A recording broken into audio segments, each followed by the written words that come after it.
All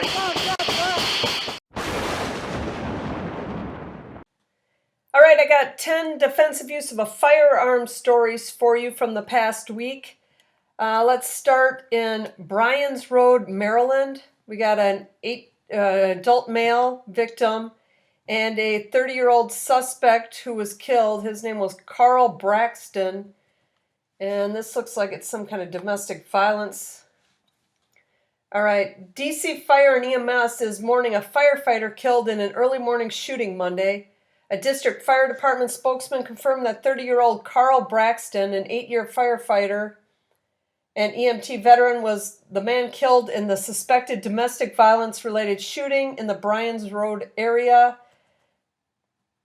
The Charles County Sheriff responded around 3 a.m. Multiple neighbors told the news reporter they had heard up to 6 gunshots and that a neighbor who was out walking his dog at the time had apparently encountered a domestic violence situation. Neighbors say the dog owner tried to intervene to help the woman involved and allege it's the dog owner who ended up shooting the DC firefighter. So this article goes on, but it doesn't say too much. The family of the firefighter who was killed came to the neighborhood after the shooting hoping to get answers. So apparently this firefighter got in a domestic situation with his girlfriend or wife. I don't remember what it said. And she ran outside. She ran into a guy who was walking his dog. And some kind of altercation must have occurred. And the guy walking his dog had a gun and ended up fatally shooting the firefighter. All right, let's move on to Bladensburg, Maryland. Okay, we got a victim who was unharmed and not named, and then 2 suspects, 12 and 15 years old. Okay, this one's a carjacking, so the suspects are young. 2 kids were shot in Bladensburg, Maryland, Sunday afternoon, and the shooting resulted in an accident on a nearby road. At first, Bladensburg police tweeted that it was a non-contact shooting with no victims struck. In a follow-up tweet, police said 2 juveniles had been hit by gunfire and had non-life-threatening injuries. The shooting happened on this avenue. The resulting accident happened at 5400 block of Tosing Road.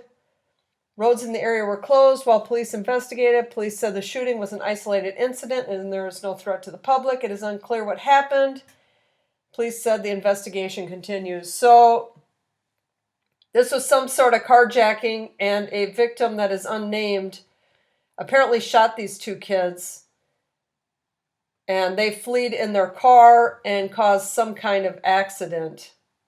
That's the best I can get out of this story. There doesn't seem to be too much to talk about, but whenever you look at them and you see that the suspects are 12 years old, you know it's going to be a carjacking.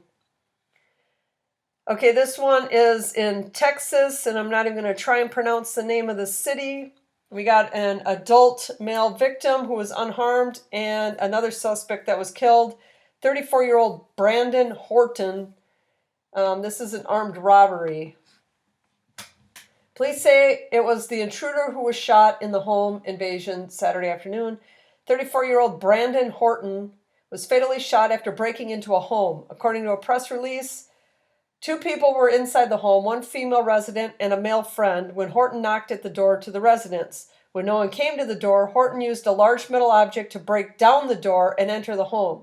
Once inside, while still carrying the object, Horton broke down a door to a bedroom where the male was hiding. The man discharged his firearm, hitting Horton.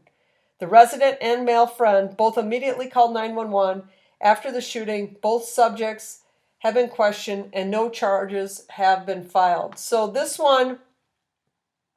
this dude, Brandon Horton, he was killed breaking into the house. And that's kind of, I mean, he goes in there and busts the door down because they didn't answer the door. And fortunately for that guy, that the girl's boyfriend or whoever it was, her male friend, fortunately he had a gun or she had a gun there, that they were able to protect themselves, because that guy, I mean, if you break down a door to get in, you're really trying to get in. All right, let's get to Gallup, New Mexico. We got an adult male who was unharmed, and we have another adult male who was actually killed. Those are the two victims, Elon Cooley, and the suspect, Isaaiah Palacios, an adult male. He was injured in all this. And let's see what happened here in Gallup. Gallup police have issued an arrest warrant in connection to the deadly shooting outside of a sports bar. Isaaiah Palacios is wanted on a first-degree murder charge, according to Gallup police. Elon Cooley got in an argument with Palacios inside the sports bar. Cooley asked security to escort him to his car. A security guard, as security walked him to his car, Palacios ran up and reportedly shot him. Two security guards returned fire, one hitting Palacios. Cooley died at the scene, and Palacios was taken to the hospital. We're not sure what happened after Palacios was treated, but court records show there was an active warrant for his arrest. So these two guys get in some kind of altercation in this bar, and the one guy asks security to walk him to his car because he's clearly afraid of the situation, and the guy he was afraid of runs up and shoots him anyway, and the police end up shooting, or the security ends up shooting at the dude, and he dies. And then the shooter ended up taking off, and they don't know where he is.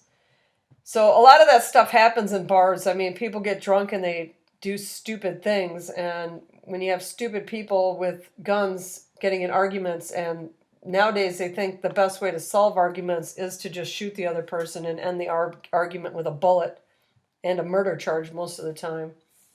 So let's move on to St. Louis, Missouri. We got a 31-year-old male victim who was injured and a suspect. This looks like an armed robbery. A suspect who was killed. One person is dead and another is injured after a shooting in the Hyde Park neighborhood. Police responded to the 1500 block of Destron in North St. Louis for a shooting just before 8:30 p.m. When they arrived, they found the suspect on the ground suffering from gunshot wounds. Police say two people were unloading their car when the suspect attempted to rob them with a firearm. One of the victims, a 31-year-old man, displayed his own firearm. Both the suspect and the man fired at each other. The suspect was later pronounced dead at the scene. The man was taken to the hospital for treatment of his wounds, and the other victim with him was uninjured. Homicide detectives have been requested. So this guy ends up getting in a shootout, of at least some level of a shootout, with a victim, and he's the one that ends up getting struck. And this guy, and he was killed. So the suspect in this one, in this robbery, he tries to rob them, and he ends up himself getting killed. We've had quite a few of them already being killed, and we're only partway through this list. Okay, Philadelphia, Pennsylvania. We got a victim who was unharmed and a 28-year-old male suspect. And we're back to another, looks like another carjacking. The unidentified black male was committing the crime on the 6100 block of Ellsworth Street on the highway around 9:50 p.m. when someone fired at him, striking him multiple times throughout his body. He was taken to the Penn Presbyterian Medical Center by police and placed in critical condition. An arrest was made and weapon was recovered. Okay. I don't know how this one is actually considered self-defense, other than it was a carjacking. It's saying it's a carjacking on this other page.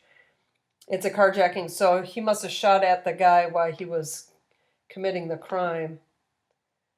The unidentified black male was committing the crime. Yeah, so I guess that he got shot in the act of trying to carjack a car. All right, so let's go to Milwaukee, Wisconsin. We have, this looks like two armored truck guards. One was injured and one was unharmed. And we have a suspect, Pablo Bermudez. He's 47 years old. And let's see, probably trying to rob. He was killed. The person who was shot and killed after police said he tried to rob an armored car on Milwaukee's south side has been identified. Milwaukee police say it started just before 5 p.m. when the 42-year-old Kenosha man, Pablo Bermudez, shot at armored car guard during the attempted robbery. Then a different guard shot the suspect who died at the scene. The guard who was shot at by the suspect is expected to survive. The guard who fired the gun was not injured. So this dude, Pablo Bermudez from Kenosha, which I believe isn't that far south of Milwaukee,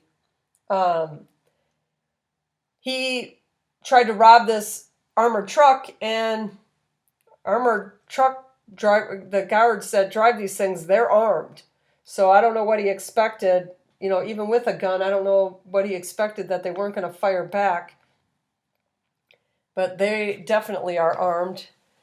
So let's move to Houston, Texas. We have an adult male and a 16-year-old armed robbery.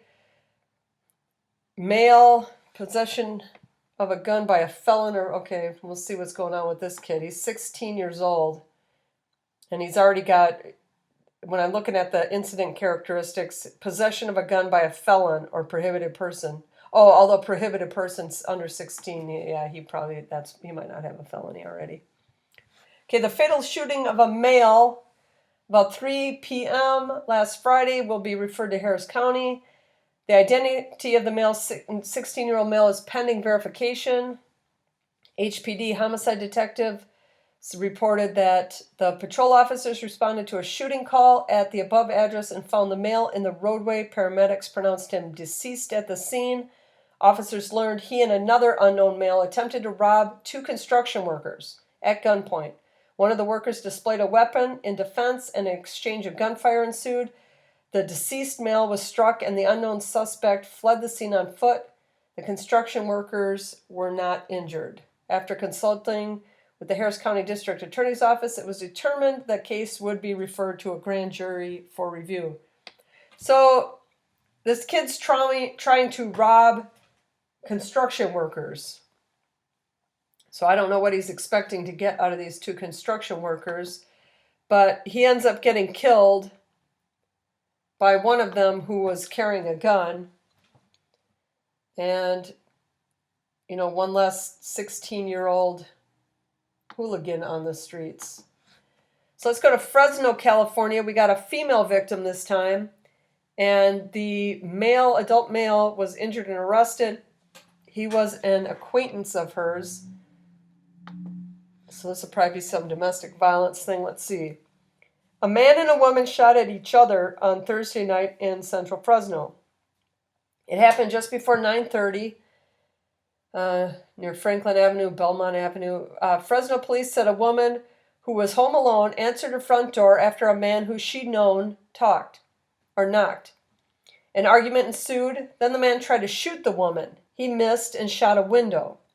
The woman, however, was armed too, and she did not miss. She struck the man in the thigh. The man tried shooting the woman once more, but missed again, then fled the scene. Police eventually located the man trying to hide at a nearby home occupied by people he knew. Police said a handgun was found there, and a man was arrested with assault with a deadly weapon. He remained detained. After being taken to the Community Regional Medical Center for treatment of a non-life-threatening injury, the woman was not struck but remained shaken by the incident.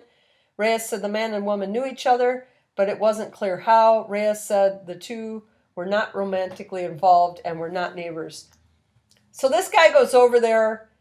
She lets him in, or at least opens her door, and they get in some kind of altercation with each other. And he shoots at her, misses, she shoots back. And this, I'm looking at this part where it says she was shaken up by it. These things happen, and the criminals barely ever get any kind of punishment. But the people that this stuff happens to, they don't just let it go. I mean, this guy comes to her house and knocks on her door, and it's somebody, it sounds like, that she knows, maybe not very well, but somebody that she's at least recognized. And he's shooting a gun at her. How is that going to affect her for the rest of her life? She's always going to be wondering, and she's always going to have this thought in the back of her head that anybody can pull out a gun and shoot her. And this is the thing with all of these incidents, that these people, somebody like the one earlier where the guy was hiding in the room where the guy that broke the door down and he shot the guy and ended up killing the guy. But he's got to live with that.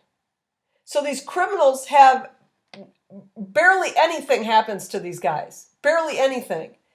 But these victims, they have to live with this their whole lives, especially if they're younger people that it can't process it properly, and they got to live with this for the rest of their lives. They'll always have this weird, they'll never feel comfortable in their own home.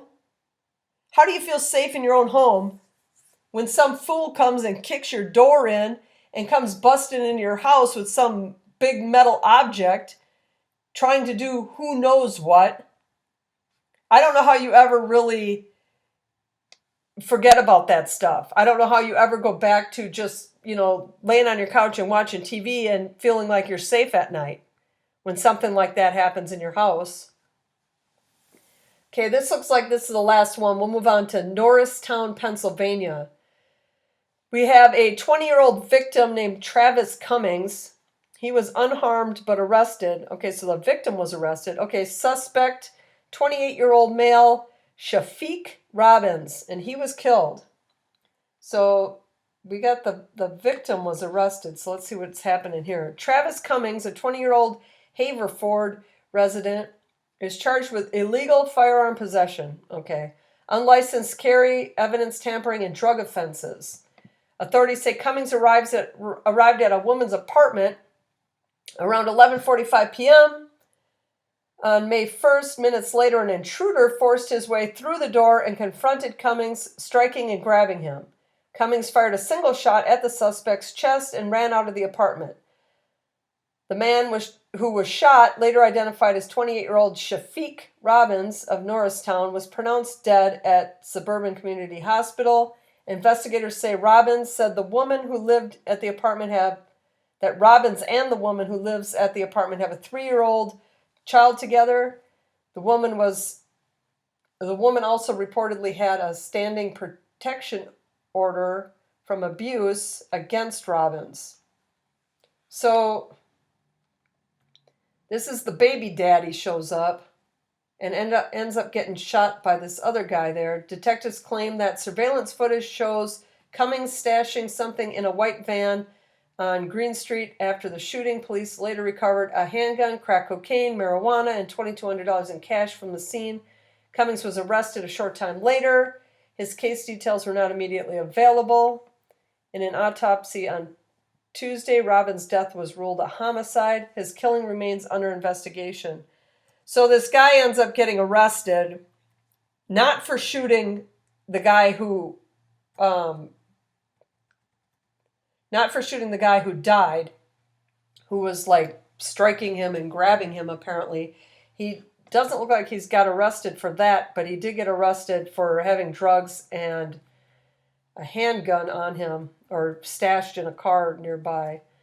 So he was apparently whoever this guy with the 3-year-old that has the 3-year-old with the woman, and she's got the protection order against him. He probably didn't like the fact that some other guy is going over to the house, but the other guy ends up getting himself in trouble.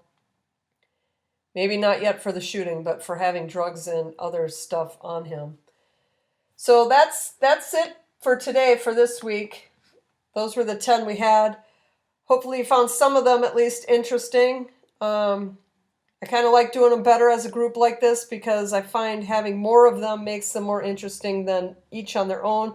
Although I did do one single one that either at the time that you're watching this is either already posted or will post soon after.